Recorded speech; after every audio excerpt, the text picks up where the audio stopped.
हाय मित्रांनो, मी आलतो ऑफिसला. मग ऑफिसला आल्यानंतर सर उभेच होते. मग सरांकडे मटेरियल घेतलं ऑफिसवरून. मटेरियल घेतल्यानंतर सरांना म्हणलं चला तो सर म्हणले मला कशाला घेतं बाबा. मग काय निघालो आपण आपल्या कामाला. मग काय स्कूल बसवाला ओव्हरटेक करत होता. मग काय फार लेट झालं आज कस्टमरच्या घरी जायला. मला 12 वाजले.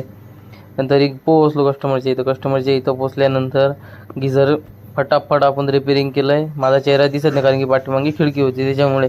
जाऊ द्या म्हणलं, परत कशाला कॅमेरा हात लावायचा. 2200 रुपये पेमेंट घेतलं त्यांच्याकडनं. निघालो दुसऱ्या कॉलवरती. दुसऱ्या कॉलवर पण पोचायला फार वेळ लागला मला. पण जाऊ द्या म्हणलं, आता लागतेच ना.